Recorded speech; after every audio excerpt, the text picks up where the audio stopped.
ഈ കട്ട് പറിക്കുമ്പോൾ കിട്ടുന്ന സുഖം എന്നാണെന്ന് എനിക്കറിയത്തില്ല. നമ്മുടെ വീട്ടിൽ എന്ത് നട്ട് നമ്മൾ പൊന്ന് പോലെ കൊണ്ടു നടക്കുന്ന സാധനമാണെങ്കിൽ ഉണ്ടല്ലോ, പിന്നെ നമ്മൾ 2-3 മണിക്കൂർ പുറത്തൊക്കെ പോവില്ലേ, വീട്ടിൽ ആളില്ലാത്ത സമയത്ത് ആ ചെടിച്ചട്ടിയോട് കൂടി കൊണ്ടുപോകുന്നേ. അങ്ങനത്തെ സ്വഭാവമാണ് ഇവിടെ ഏതോ ഒരു വ്യക്തിക്ക് ഉണ്ട് കേട്ടോ. ഇങ്ങനത്തെ അയൽവാസികൾ നിങ്ങളുടെ അടുത്ത് ഉണ്ടാവും. അപ്പോൾ നമ്മളിന്നൊരു മെലസ്ട്രോമ നടുകയാണ്. ഇത് അത്യാവശ്യം പൊക്കമായിട്ട് കുറേ പൂക്കളൊക്കെ ആയിട്ട് നിൽക്കണം. അതാണ് കേട്ടോ നമ്മുടെ പ്ലാന്, കുറച്ച് തണലൊക്കെ കിട്ടാൻ പാകത്തിന്. അപ്പോൾ ഇവിടെ എന്തുണ്ടായിട്ടും കാര്യമില്ല. നമ്മൾ കുറേ ചെടികളൊക്കെ നട്ടിട്ടുണ്ടായിരുന്നേ. വെള്ള കളർ റോസ ഉണ്ടായിരുന്നു, ചെത്തി ഉണ്ടായിരുന്നു, ഹൈബ്രിഡ് ചെത്തി ഉണ്ടായിരുന്നു. അതൊക്കെ ആൾക്കാർ കൊണ്ടുപോയിട്ടോ. ഇപ്പം അതിൻ്റെ ഒരു കഷ്ണം പോലും കിട്ടാനില്ലാന്നേ.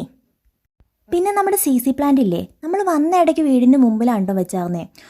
ഒരു ദിവസം നോക്കിക്കഴിഞ്ഞപ്പോൾ ഇലയൊക്കെ ഭയങ്കര മഞ്ഞ കളറായിരിക്കണു. ഞങ്ങൾ വിചാരിച്ചു വെയിൽ കൊണ്ടിട്ടായിരിക്കും, ഈ ഇറയത്താണ് ഇരിക്കണത്, ഷെയ്ഡ് അടിച്ചിട്ടായിരിക്കും എന്ന് വിചാരിച്ചു വെയിലിൻ്റെ.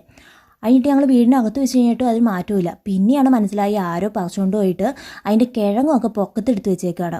ഇപ്പം അത് വീടിൻ്റെ പുറകിലായിരിക്കണേ. എന്ത് ചെയ്യാനാ. ഈ കഴിഞ്ഞ ദിവസം പള്ളിപ്പെരുന്നാളായിരുന്നേ. അന്ന് ആരും ഇറങ്ങി വന്നു കഴിഞ്ഞിട്ട് നമ്മുടെ ആമ്പൽ പറിച്ചുകൊണ്ട് പോയിട്ടുണ്ട്. അത് അടിയത്തെ ചെളിയോട് കൂടിയായിട്ട് കൊണ്ടുപോയിക്കണേ. നമ്മുടെ അടുത്ത് ചോദിച്ചിട്ടുണ്ടെങ്കിൽ നമ്മൾ കൊടുക്കത്തില്ല. ഈ കട്ട് പറിക്കണ എന്തിനാണെന്നാണ് അറിയത്തില്ലാത്തത്.